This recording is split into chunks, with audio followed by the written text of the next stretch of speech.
Hello, everyone. Welcome to Strictly Money, where finance and your prosperity meet. I'm Sejal Patel.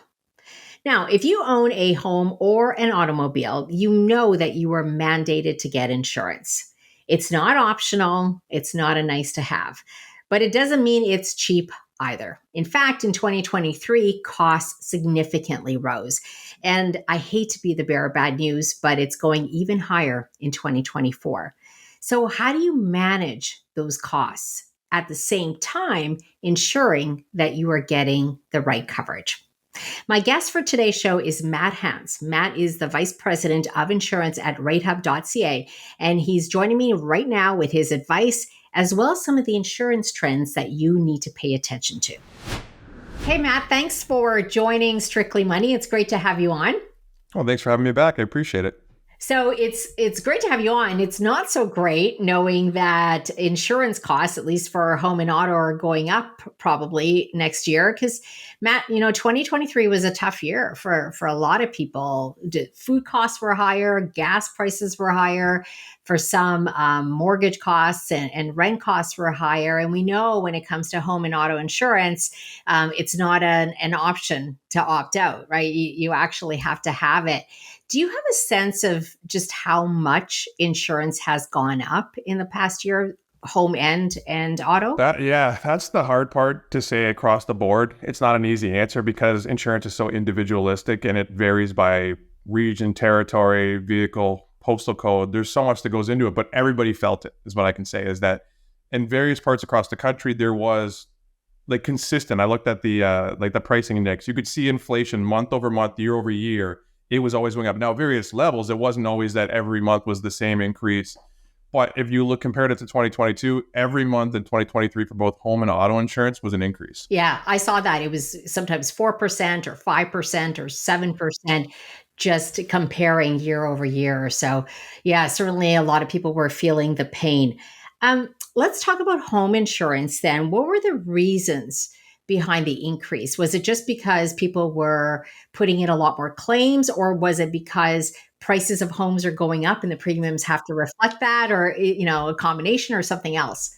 Yeah, so it's a few factors. It's not quite the cost of homes, it's the cost to rebuild homes because what you're insuring is the actual rebuild cost, the materials. And as those cost more, because the cost of materials is going up, I think it was something around, just if you look at the cost of repairs of a home, was about 4%-ish year over year. So that's going to impact just the rebuild cost. So if that goes up, obviously insurance is going to reflect that.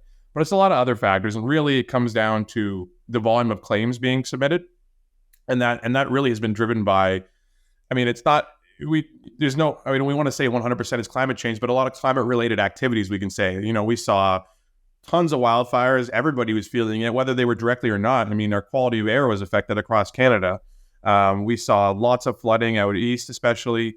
So every part of the country seems to be being impacted by these increasing climatic events that used to be 1 in 100 years, and now it's an annual occurrence now to various degrees. The government's not quite calling fires yet predictable like they are in California, where it's become okay. We have insurance companies pulling out of the market because the fires and the issues out in California are so bad that they can tell it's going to happen every year. It's not that bad in Canada, but it is becoming more of an issue.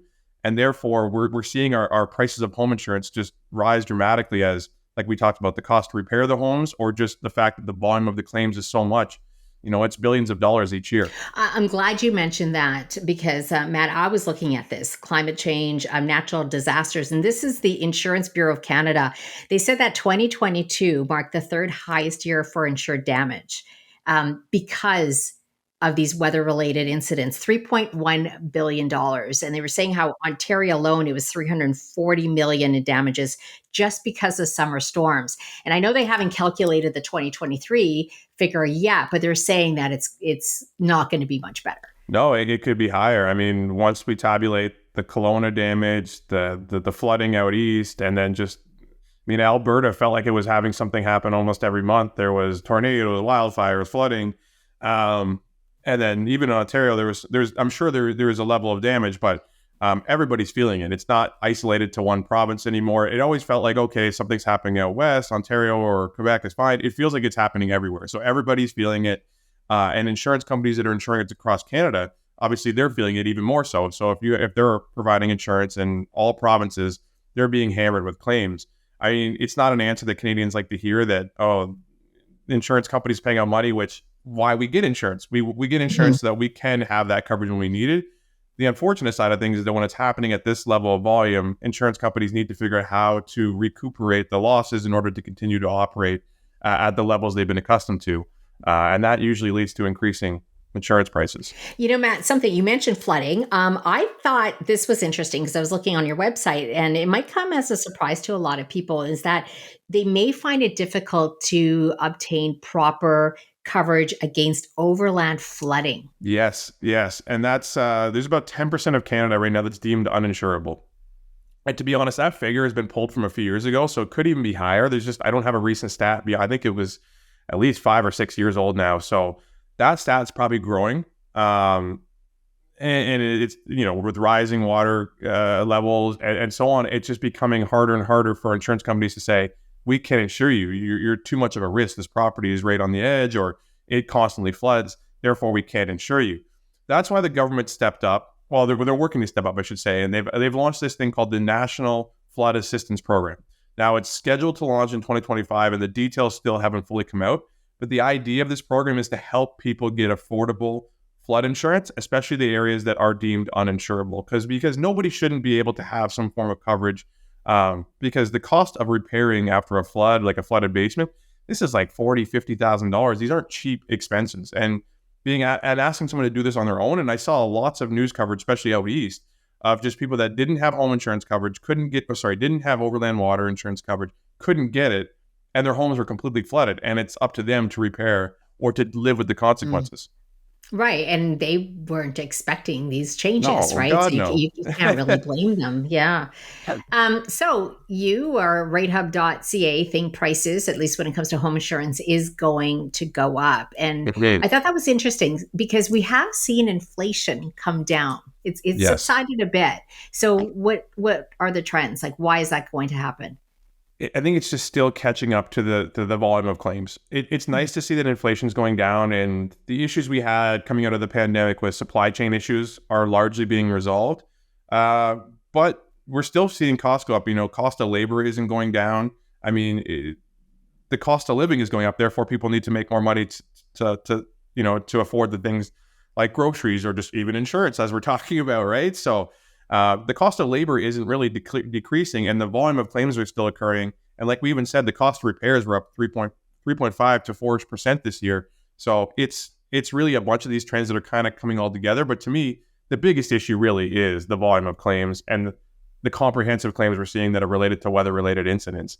When we're talking about 3.1 billion last year and it could be higher this year, that's just a significant amount of claims costs coming out. And then, like I said, insurance companies need to figure out how to balance and recuperate that, which unfortunately leads back to price increases to the consumer. Yeah.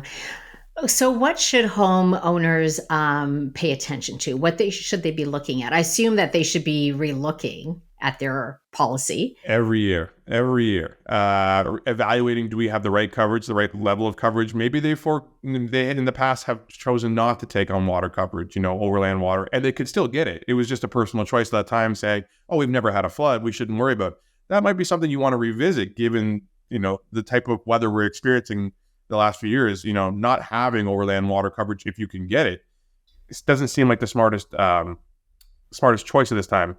And then first and foremost for everybody, it's shop around. It's not just looking at the policy and seeing if I have the right level of coverage. It's reevaluating on an annual basis the price you're paying for home insurance, because it changes so much, and not just by insurer level, that what insurance companies are willing to insure on an annual basis. They may love you as a customer 2 years ago. You may not. You may be in a higher risk area now for them, and they're not looking to give you the best pricing, where somebody else in the market is more willing to take you on as a risk and offer a better price. So really, it's up to the consumer to do a little bit of shopping each year, do a little bit of research, speak to brokers, use sites like Ratehub selfishly, and compare quotes online. I think it takes a little bit of time. It could save you hundreds of dollars annually. Yeah, couldn't agree more. Okay, Matt, we're going to take a quick break because I want to switch to auto insurance. Before we do, we're just going to hear from our sponsors.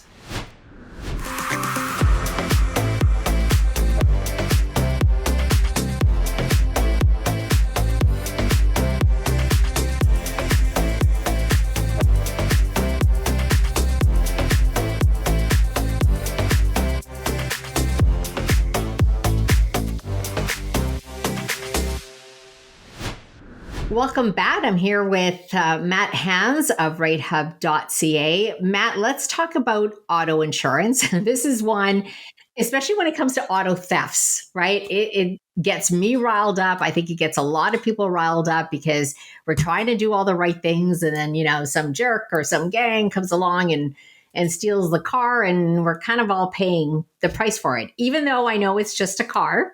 But I think it's frustrating a lot of people. No, it feels very much out of your control in some respects. The fact that you can no longer just feel like you can park your car in your own driveway without it being at risk.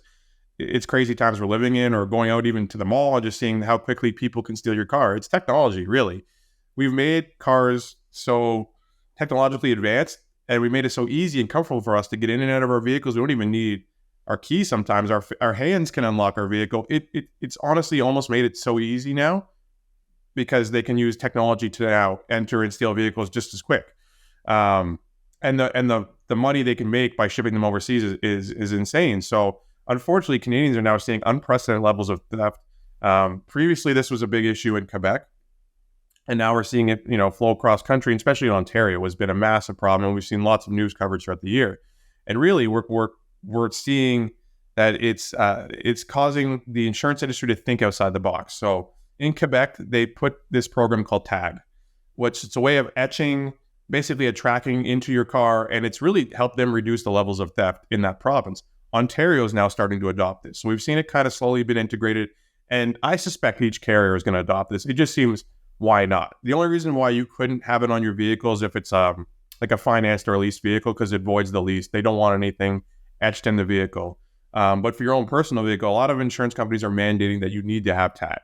And that it comes with a discount, at least on your comprehensive coverage, for some insurers. I shouldn't say for everybody, but the interesting thing is they're now starting to put in surcharges if you chose not to get it. So for example, if you said, no, I don't want to get TAG, I'm okay just seeing whatever, they go, that's fine. We think your vehicle is at risk now, so we're going to put a $500 surcharge on your policy because you forego, getting TAG installed on your vehicle. So they're really trying to work with the consumer and the government to try to figure out how to prevent theft. And this TAG system seems to be optimistic because, like I said, there's a track record in Quebec that's shown, positive progress with curbing theft there. Yeah, I was going to ask you whether, what's being done to mitigate this. I know the Ontario government's trying to do some things. And, Matt, I was having this conversation with someone not that long ago, and we were saying, the automakers as well. But part of me thinks that they don't really have the incentive to fix these issues, because at the end of the day, insurance pays for another, $60,000 or $70,000 car. It is true. It just depends on what stance we take. So in the States, some auto insurers stopped insuring certain vehicles. I believe it was Hyundais and Kias, a lot of the Korean ones, because they were so easy and the volumes of theft were so high. They were saying, well, we're not going to take the risk anymore. We're just going to choose not. If you have a Hyundai, don't come to us. We're not going to insure you. Now, that hasn't really happened to the extent in Canada that I've heard of. I'm sure there's some vehicles that insurance companies might be, they'll put pricing that makes it feel like that you don't want to get insurance with them because it's so high. But there hasn't been a hardline stance that I've seen, at least in Canada yet, where we're not insuring Hyundais or we're not insuring Hondas. Could that happen? Yes. And I think that puts pressures on the auto manufacturers I agree. to have to do something to combat it. Theft is up 48%. I believe it was this year or last, and it just continues to rise. It's crazy when you think about it. And it feels like it used to be like a thing back in the day that, oh, you may know a friend of a friend of a friend that had a vehicle stolen. It feels like it's like 1 degree of separation now that you may know somebody that's had an auto theft. And it's crazy to think that we're in that type of time.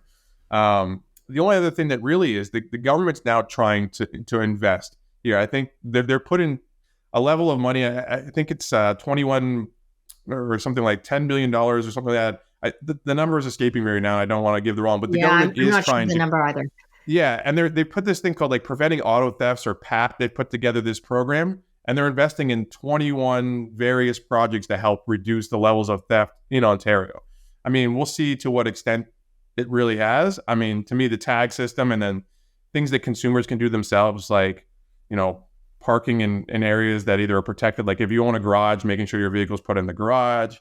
There are things like a lot of people can steal your signal if you have like a digital key fob.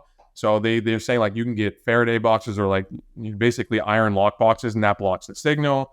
I mean, we've seen people so far. I've seen in Toronto where people putting up posts behind their vehicle when they park it in their driveway, so no one can come I've in. seen it. Yeah. So, and then even they're saying things like the club, or the club. Yeah, that's what it was. Which was like an '80s thing, a '90s thing, is coming back because if a theft or sorry, a thief sees it, they think it's too much effort to get around it. So really, just making it inconvenient for the thieves right now is what really is helping, because there's so many vehicles they could choose from. The ones that they'll just go to another one that's easier. So it's really like just being smart. Like where they say, like around the holidays, don't have things in your vehicle. Don't leave packages in your car, and then just being smart by where you're parking your vehicle and what you're doing with it. Because the thieves are looking for what's easy and what they can get away with. And like, it's like that old adage, like gone in 60 seconds. How quickly can they get in and out of your car? And they can get it pretty quickly in and be gone. And they're brazen. They'll It's do so it in funny. daylight. They don't They even care will. if they don't even care if they're filmed anymore. They just like, No, they're so brazen yeah. because they know they're long gone and it's pretty hard to catch And them, by the right? time they catch the Um, vehicle, it's in overseas. yeah, Yeah. it's on a boat somewhere. Yeah. Yeah. It's funny, Matt, you talked about the club because I was thinking about this. I had a club when I lived in Manitoba and I got rid of it last Yeah. year or 2 years ago. I thought, well, I'm not going to use this. Why would I ever use this? And now I'm wishing I didn't get rid of There's it. a resurgence. It's a resurgence. Matt, I want to talk about how prices are going to go up next Mhm. year. Obviously, this is going to be a continuing factor, but it was interesting. You mentioned auto insurance fraud and high claim costs as well. Tell us about that, especially the insurance fraud, because I thought that was interesting. Yeah, the insurance fraud has really been a billion-dollar issue for years. It just feels like I think we're paying more attention to it now because we're seeing the prices just rise so consistently across the board. But I think we've met and talked about this previously. Examples of auto insurance fraud are staged accidents or repair companies inflating the cost of repairs, and there are things that like the average Canadian might not even realize is happening to them. And they may still get the coverage in return. You know what I mean? Their car could still be repaired. They don't feel like they've been a victim, but they really are. And the problem is the thefts or the thieves or the committers of fraud might feel like it's a victimless crime. Like, oh, the person's still getting the coverage, but really it's impacting everybody because now the insurance companies are paying out billions of dollars in fraud every year. And then once again, it's going to be how do they recoup the money they've spent? And that comes back in price increases to all of us. Matt, I want to get your thought on that Alberta and Ontario have announced legislative changes to combat the ongoing sort of inflation of auto insurance premiums. So it looks like Alberta will qualify for a rate increase cap. Ontario drivers will be given the option to opt out of current mandatory coverage. Can you It's explain these? yeah, the Alberta one was interesting because it kind of came out of nowhere. I just remember I was like, holy, this is actually kind of very interesting. And when they're saying rate cap, so what's been going on in Alberta, and it's happened previously. So a number of years ago when the NDP were in charge, they put a full-on rate cap, as in like the market was hard, it was capped. This happened for a number of years, and it actually hurt the Alberta market because it made insurance companies not want to operate there. They couldn't appropriately adjust their pricing what they thought to reflect the risk of the current market. Last year, the government came in and said, we're just going to freeze rates. This isn't permanent. This is just because everybody's experiencing unprecedented levels of inflation. It's hurting our cost of living. Let's just put a cap for the rest of the year on price increases. That's coming off as of January 1st. What they're doing now is they're capping the amount that the insurance companies can increase to good drivers. It's a very arbitrary statement, and it kind of wasn't really well received because it was like, oh, you're going to help these people, which in my opinion, the system really isn't fair to good drivers. A lot of us, we spread the risk, right? So even though I will pay less than a person who has a bad driving record, I still probably pay more for insurance than I should if I had a clean driving record and no track record of accidents or tickets. The system really isn't set up that well. But what Alberta's doing is trying to say, okay, well, we know you're going to increase rates, but you can only increase it this much for good drivers. Everybody else, kind of, we'll see what's been approved. And they're also doing things like before where an insurance company could say, I need you to pay up front. They're getting rid of that. They're going to say you have to offer monthly payments. You can't just demand that somebody pays $3,000 up front for auto insurance because who has $3,000 laying around? They're trying to figure out ways to make it more affordable and give the consumer a little bit of power, but we will see the prices increase in Alberta next year because they've just been delayed, right? So the ones that were scheduled to happen last year or that people have opted in for are going to happen next year. The question is to what degree. The government said they're going to be very strict on what they're doing. They've also mentioned that if they think that insurance companies making too much money, they may go back to that insurance company and force them to share the profits with their consumers or decrease, rates. I'll believe it when I see it. It seems like a very far-fetched idea, but I think they're trying to think outside the box. Ontario, Yeah, this one was interesting. Take a different approach that if you talk to anybody in the industry, we all thought it was a really dumb idea. And the reason being is that it feels like they're saying, hey, we're giving Canadians choice. We're giving them the freedom of choice to opt out of coverage that we don't think they need, when that doesn't make any sense, because all you're doing is creating a product that's already confusing and then trying to confuse Canadians more, and then the people that opt out of it. So it's called DCPD, direct compensation for property damage. And this is what protects you if you're involved in a not at fault accident. Or incident. So something happens, you're hit, you're in the vehicle. Basically, what the idea of our no-fault system is that you just get covered right away. Your insurance company goes, cool, you're not at fault. We'll take care of everything. We'll get you back on your feet as quickly as possible. If you opt out of DCPD, you have no coverage. So if you get hit, even if it's not your fault, you're getting nothing in return. It's out of your pocket. And because you're opting out of DCPD, you can't even get collision insurance. So then you can't even pay to have collision insurance, so that if you cause and you're at fault in an incident. So then at the end of the day, you're really taking a big gamble going, okay, if there's anything that happens to the car while I'm operating it, whether I'm at fault or not, I have no form of coverage. Ooh, it's a dangerous game to play. I have to agree, because a lot of people are going to get tempted. They're going to say, yeah, you know what? I'm going to save money. And then it's going to happen. And then there's going to be a lot of tears, and someone's going to get blamed for a decision that they made. Sometimes you got to make decisions in the best interest of people to protect themselves. 100%. And that's what literally like our brokerage is taking that approach, that we're really going to push that this isn't something we want to do. We don't really want to advertise it. If somebody really wants it, there will be a form they have to sign, and they will say, I am opting out. But I could just see that there are going to be people that opt out of it. An incident's going to happen, and they're going to come back to the insurance company, and they're like, I don't understand why I'm not covered. And I feel like that's the biggest risk, and no one's going to realize what they're doing. That's the scary part about it. And it's really it's not that much savings. At the end of the day, it's not going to be that much. And it's not worth the risk. So we're really trying to educate the market and say, we know this sounds like a nice shiny idea, and that this could say it's really not worth the risk, especially for the average consumer. There could be the odd vehicle that's not really worth anything, and then they weren't going to get collision insurance anyways, and they go, you know what, I'm going to opt out of DCPD because if the car is involved in an accident, I don't care. And then for that one small group of people, that's fine. But for the average Canadian, it's not really a viable option, in my opinion. Well, and then what happens if you are hurt as well, right? You would still have your accident benefits and stuff, but it's all, to me, it's all still a little bit murky how this is going to play out. And I'm curious to see. Once again, I feel like it was a short-sighted idea, and it really doesn't solve the greater issues that we've been talking about with the insurance landscape and the idea of the risk spreading, and then just combating inflation in the market. This isn't really doing it. This is a very short-sighted, opportunity to go, oh, what can we do to help Canadians save money? We'll give them more choice. Sounds great. Yeah. But choice is dangerous, especially when you don't know. Yeah. So viewers, listeners, you're forewarned. Definitely have a conversation with your broker before, and really go through the pros and cons. To me, there are no pros. I don't think the savings are a pro. I think it's too much of a risk, but that's just me. I think so as well, Matt. I agree with you on that one. One of the trends that you did talk about in your report was how shopping for insurance online is going to grow in popularity. And I think that's important as well. I'm hoping that it does give people choice, because like you said, not all insurance agencies rate you the same. And obviously there's fluctuations in price. Well, and I think it's just the idea of brick and mortar insurance, like when we talk about just going to see an agent in person, I'm not saying it's going the way of the dodo, but it's definitely lessened. And the availability of brokers in person is nowhere near the scale it was in the 90s and in the early 2000s. Insurance is going digital. Insurance companies are going digital. They're developing direct brands versus brokers. Brokers are going online more.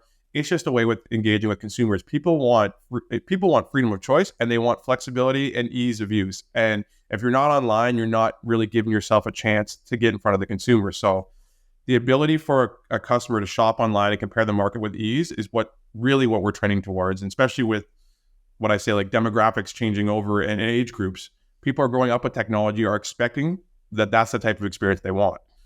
So as we see these shifting dynamics, I think in the insurance landscape, and I would say Canada really is just still lagging behind. If you look at the rest of the world, things like places like the UK and America are already more digitally savvy than we are. We're catching up. There's still a long ways to go, but I definitely, if you look at when we got on this journey about 7 years ago, the amount of companies or brokers or other websites similar to ours that are online is significantly growing, and it's much more competitive digital landscape today than it ever was. So in theory, Canadians have more choice than ever to go online. Yeah, and that's a good thing, giving Yeah, well, them for that sure. choice, giving them that choice. Matt, we've come to the end of the show. Now, before I let you go, you don't know about this, but I always ask my guests 3 rapid fire questions. Okay. Okay, so they're pretty easy. So you ready for this? I will see. I'll see. Okay. What is the Matt? What is the best financial advice you've received? The best financial advice. It's tricky because, like, given the current landscape today, but had I listened, I'd be in a much better financial state, which was cryptocurrency. I had a lot of our early adopters as friends into Bitcoin. Could have been in, like, I'm talking about sub $1,000. And I just, my naivety and inexperience when it came to like self-directed investing and then even the crypto market just made me apprehensive. Eventually I did get in it and I made a little bit of profit, but I look back going like, if I had just listened and trusted, I could have been in a much better financial state when it comes to what I would call building my retirement or my portfolio. On the flip side, I would also call it some of my worst advice, because when I did get into Yes, something I was like, going to ask you. I assumed that was the next thing, like Ethereum, I waited too long and I bought at the highest part, and ever since then I've just been taking a loss. So I mean, it just shows predicting the market is very difficult and figuring out how to get in it. And it's not easy to take advice, because you get one win and then you get one loss and it makes you a little gun shy. So for me, it's really just been learning what is my comfort level. And over time, I've become a little bit more comfortable and I've been slowly growing my portfolio. Could it be better? 100%. But am I willing to take that risk? Not at this moment. Yeah. Matt, I mean, I teach, financial courses, particularly to women. And it's one of the things that I talk about is really investing is about risk management, because you can't predict the markets, right? So if you can just put in systems or measures in place, then you get much further ahead. Okay. Last question. What is the biggest mistake you see people make with their insurance? Biggest mistake I see people make with their insurance. I mean, I think the first and foremost, which is our message that we sell everybody, is just not shopping around. I think people just get it. They set it and forget it. They're complacent with it. They don't even understand what it is. Maybe they don't check in on it regularly. I know I was really bad at that for a number of years. I would just let my policy auto renew. I never even thought about whether I was getting a good deal or not. I mean, turns out I was for a long time. And as I got more involved in insurance, I definitely, with my role at Ratehub, I definitely paid more attention. And it was just something as, hey, I'm preaching this, I better live by it. And then even this year, I switched my insurer because the price increase was just so high that I couldn't believe it. And I shopped around and I found a bunch of different options that were better. And in fact, I actually got insurance through my own brokerage, RH Insurance. So it was great to see that advice actually, like I felt it firsthand that there are better options out there if you shop around. So I think that's the one thing, is that people just don't take the time annually. And it really doesn't take that much effort to shop around, speak with a broker, and get a little advice. And then at the end of the day, if you want to stay with your insurer, at least you know what you're leaving on the table. And you can't have that, oh, I pay too much. Well, you chose to pay too much. Mm-hmm. Mm-hmm. I agree. Shop around, right? Because I tell you, when I bought this home, I had to do the shopping comparison for home insurance, and I was surprised at the difference. Yeah, it was sometimes is a couple of $100. So especially if great you're moving. Advice. Yeah. Absolutely. All right, Matt. Really appreciate your insights today. Thank you so much for coming on. Appreciate it. Matt Hans, Ratehub.ca. Well, that wraps up this show. Now, every week I cover topics that affect your financial health. Everything from investing tips to estate planning to tax planning and so much more. So if you want unbiased, actionable tips, be sure to subscribe to Strictly Money on YouTube, as well as Apple Podcasts and Spotify. I'll see you back here next week. Until then, stay well, stay wise, and stay wealthy.